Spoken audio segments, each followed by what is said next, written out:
Salut à tous pour une nouvelle vidéo trop bien sur Naruto Blazing. Donc aujourd'hui on se retrouve pour regarder un petit contenu sympa. C'est surtout pour savoir comment obtenir pas mal de pierres assez rapidement. Donc premièrement pour ceux qui commencent, on va mettre les Rookie Ninja Trio qui sont présentes sur l'écran de base. Donc vous cliquez, alors j'attends que ça charge un petit peu parce que ça prend un peu de chargement. Voilà. Ça attend. Le malaise.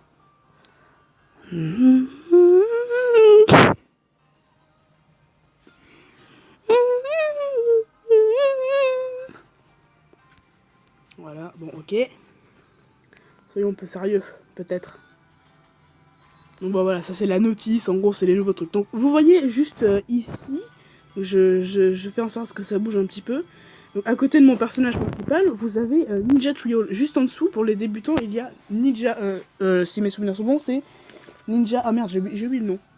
Rookie Ninja Trio. Donc ce sont des missions qui vous permettront d'obtenir une quarantaine de pierres, je pense, dès le début. Ce sera rapide, vous le faites en maximum 10-15 minutes.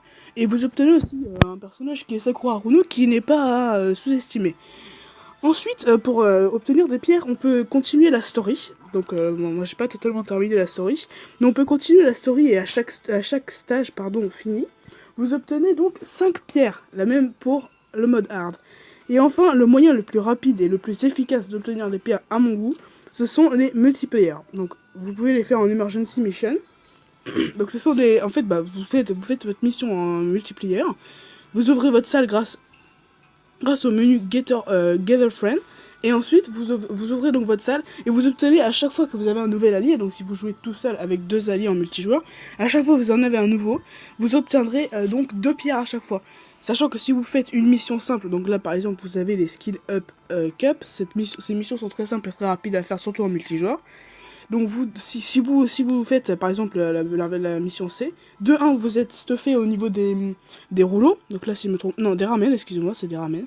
Et en plus de ça, vous allez avoir pas mal de pierres en peu de temps. Donc si par exemple vous jouez 1 heure continue à ça, vous faites que des missions comme ça, on en a pour, je sais pas, on peut faire une mission toutes les 10 minutes, on va dire, 60, donc ça va faire 6.